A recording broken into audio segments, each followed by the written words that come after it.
అనంతపురం జిల్లా గుంతకల్లో మహాత్మా జ్యోతిరావు పూలే బాలికల పాఠశాలను మంత్రి సవితమ్మ ఎమ్మెల్యే గుమ్మనూరు జయరాం ప్రారంభించారు. కసాపురం రోడ్లో ఏర్పాటు చేసిన ఈ పాఠశాల ప్రారంభోత్సవ కార్యక్రమానికి పలువురు ప్రజాప్రతినిధులు, అధికారులు హాజరయ్యారు. ఈ సందర్భంగా మంత్రి సవితమ్మ మాట్లాడుతూ, కూటమి ప్రభుత్వం ఏర్పడిన 2 ఏళ్లలో రాష్ట్ర వ్యాప్తంగా దాదాపు 10 కొత్త గురుకుల పాఠశాలను ఏర్పాటు చేశామని తెలిపారు. విద్యార్థులకు నాణ్యమైన విద్యతో పాటు పౌష్టికాహారం, మెరుగైన వసతులు కల్పిస్తున్నామని చెప్పారు. ఈ సందర్భంలోనే లోకేష్ రాజీనామా చేయాలంటూ వైఎస్ఆర్సీపీ చేస్తున్న డిమాండ్ను మంత్రి సవిత ఖండించారు. గత ప్రభుత్వంలో డీఎస్సీ నిర్వహించలేదని, ఇప్పుడు డీఎస్సీ నిర్వహించిన తర్వాతే ఆరోపణలు చేయడం సరికాదన్నారు. బీసీల అభ్యున్నతి, విద్యాభివృద్ధికి సీఎం చంద్రబాబు ప్రభుత్వం ప్రత్యేక ప్రాధాన్యం ఇస్తోందని ఎమ్మెల్యే గుమ్మనూరు జయరాం తెలిపారు. మరి రాయలసీమలో ఉమ్మడి అనంతపురం జిల్లా గుంతకల్ నియోజకవర్గంలో మరి రంగరంగ వైభవంగా స్థానిక శాసనసభ్యులు, మాజీ మంత్రివర్యులు, మరి సీనియర్ నాయకులు గుమ్మనూరు జయరాం గారి ఆధ్వర్యంలో ఈరోజు బడుగు బడిగిన వర్గాల కోసం మరి నిజంగానే ఇది కూటమి ప్రభుత్వం చిత్తశుద్ధి అన్న విషయం మరొకసారి తెలియజేస్తున్నాం.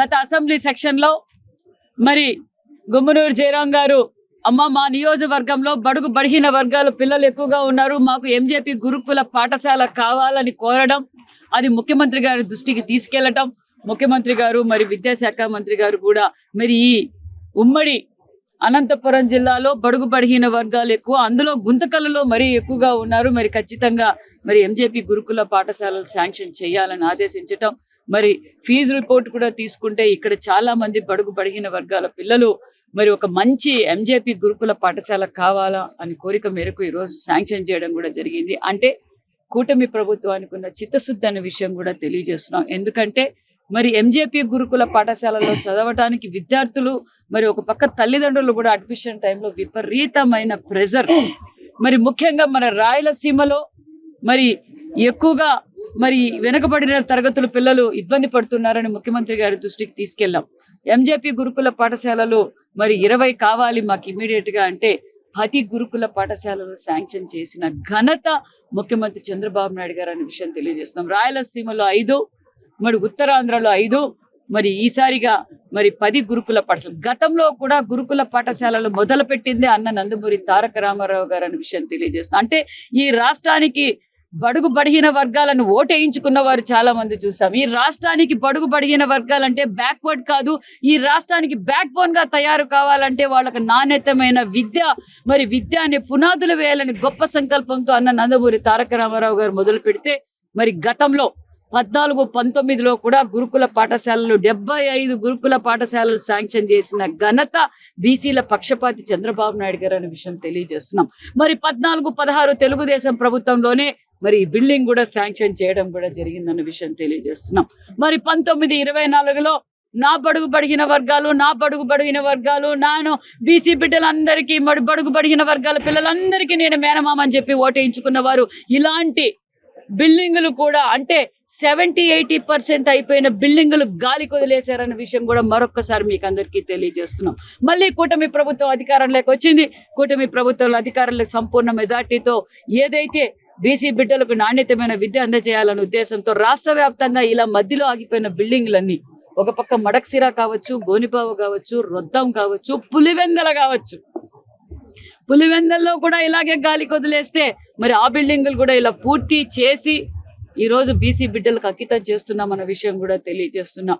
ముఖ్యంగా మా డిపార్ట్మెంట్కు, స్థానిక శాసనసభ్యులకు సహకరించిన వారందరికీ కూడా ప్రత్యేకమైన ధన్యవాదాలు. ఎందుకంటే మేము శాంక్షన్ చేయడం ఒక వంతు అయితే మరి ఇంత తొందరగా ఈ బిల్డింగులు పూర్తి చేసి వాళ్ళకు కావాల్సిన వసతులు మరి ఏర్పాట్లు సహకరించి ఇంత తొందరగా ఈ బిల్డింగ్ పూర్తి చేసి మరి బీసీ బిడ్డలకు అంకితం చేసినందుకు స్థానిక శాసనసభ్యులు మరి గుమ్మనూరు జయరాం గారికి కూడా ప్రత్యేకమైన ధన్యవాదాలు. ఇది కూటమి ప్రభుత్వం చిత్తశుద్ధి. అంటే ఒక పక్క అభివృద్ధి కార్యక్రమాలు, ఒక పక్క సంక్షేమ పథకాలు, ఒక పక్క పిల్లలకు నాణ్యతమైన విద్య అందజేయాలనే గొప్ప సంకల్పంతో కూటమి ప్రభుత్వం ముందుకు వెళ్తా ఉందన్న విషయం కూడా తెలియజేస్తుంది. మేడం, నారా లోకేష్ గారు రాజీనామా చేయాలి డిఎస్సి పైన చేస్తున్నారే, దీనిపైన ఎందుకు చేయాలి రాజీనామా?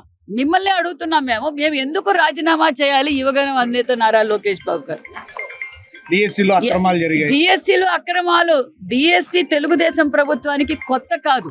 గతంలో డిఎస్సిలో నడిపిందే చంద్రబాబు నాయుడు గారు. డిఎస్సి అంటేనే చంద్రబాబు నాయుడు గారు. మరి చంద్రబాబు నాయుడు గారు అన్నట్టే డిఎస్సి అనే విషయం రాష్ట్ర ప్రజలందరికీ తెలుసు. మరి వైసీపీ పార్టీ మాట్లాడే అర్హత లేదు. ఎందుకంటే ఈ రోజు విద్యాశాఖ మంత్రిగా ఈ రోజు ఎన్ని సమస్యలు ఉంటాయో మనందరికీ తెలుసు విద్యాశాఖలో. కానీ విద్యాశాఖే కావాలి, ఈ పిల్లలకు నాణ్యతమైన విద్య అందజేయాలి, భావితరాల భవిష్యత్తుకు ఒక మంచి పునాది లేని ఉద్దేశంతో మరి ఈ రోజు ఎక్కడ చూసినా మంచి పర్ఫార్మెన్స్ వచ్చింది. ఈ రోజు ఏ గవర్నమెంట్ స్కూల్స్ లో చూసినా అడ్మిషన్స్ పెరిగాయి. ఒక పక్క తల్లికి వందనం ఇచ్చినందుకు లోకేష్ గారు రాజీనామా చేయాలా? డిఎస్సి ఇచ్చినందుకు నారా లోకేష్ బాబు గారు రాజీనామా చేయాలా? మరి డొక్కా సీతక్క పేరు మీద మధ్యాహ్నం భోజనం ఏర్పాటు చేసినందుకు నారా లోకేష్ బాబు గారు మరి రిజైన్ చేయాలా? అంతేకాకుండా ఎప్పటికప్పుడుకి మరి పిల్లలకు నాణ్యతమైన విద్య కాదు, నాణ్యతమైన భోజనం అందం చేయాలనే ఉద్దేశంతో మరి సూపర్ ఫైన్ రైస్ తో మధ్యాహ్నం మిడ్ డే మీల్స్ అందజేసినందుకు మరి లోకేష్ బాబు గారు రాజీనామా చేయాలా? అంతేకాకుండా మాకు ఫోటోలు పిచ్చి లేదు. సర్వేపల్లి రాధాకృష్ణ గారి పేరు మీద ఒక నాణ్యతమైన ఎడ్యుకేషన్ ఇవ్వాలి, నాణ్యతమైన మరి పిల్లలకు విద్యను అందజేయాల ఉద్దేశంతో అందుకు లోకేష్ బాబు గారు రిజైన్ చేయాలా?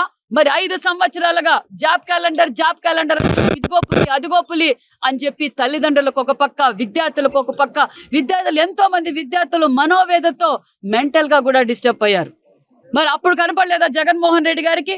1 సంవత్సరం తర్వాత ఎంతో రంగరంగ వైభవంగా తల్లిదండ్రుల సమక్షంతో రాజధానిలో, క్యాపిటల్ రాజధానిలో మరి వాళ్ళందరికీ జాయినింగ్ ఆర్డర్స్ ఇచ్చి 1 సంవత్సరం పూర్తి అయిన తర్వాత జగన్మోహన్ రెడ్డి గారికి లోకేష్ బాబు గారు అంటే భయం. లోకేష్ బాబు క్లారిటీగా చెప్పారు, సవాల్ చర్చిద్దాం అన్న. నేను కూడా సవాల్ విసురుతున్నా, అసెంబ్లీకి రమ్మనండి, జగన్మోహన్ రెడ్డి గారిని టీం ఒక రోజు కాకపోతే 2 రోజులైనా మేము సభ నడపడానికి, ప్రత్యేకంగా డిఎస్సి మీద నడపడానికి సిద్ధంగా ఉన్నాం. మేము క్లారిటీ ఉన్నాం.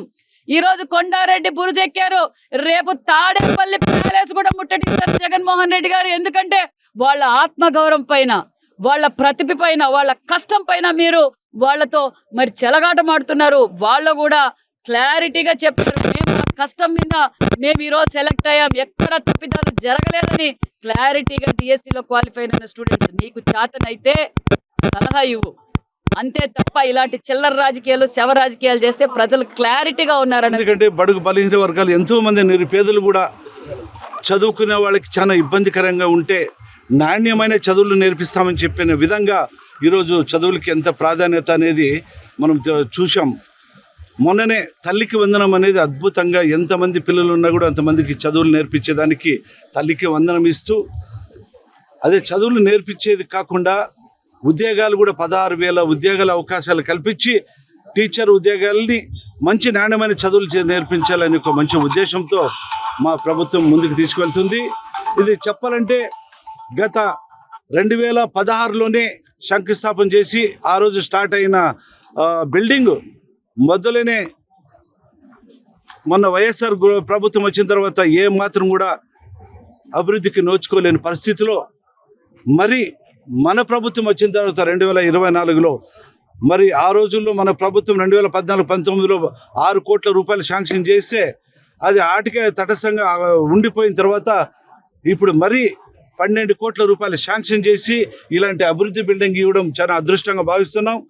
మరొకసారి పిల్లలకి విద్య అనేది ఎంత ప్రాధాన్యతో అన్ని విధాలుగా ఈరోజు జ్యోతిరావు పూలే స్కూల్ ప్రారంభించడం నేను అదృష్టంగా భావిస్తున్నాను.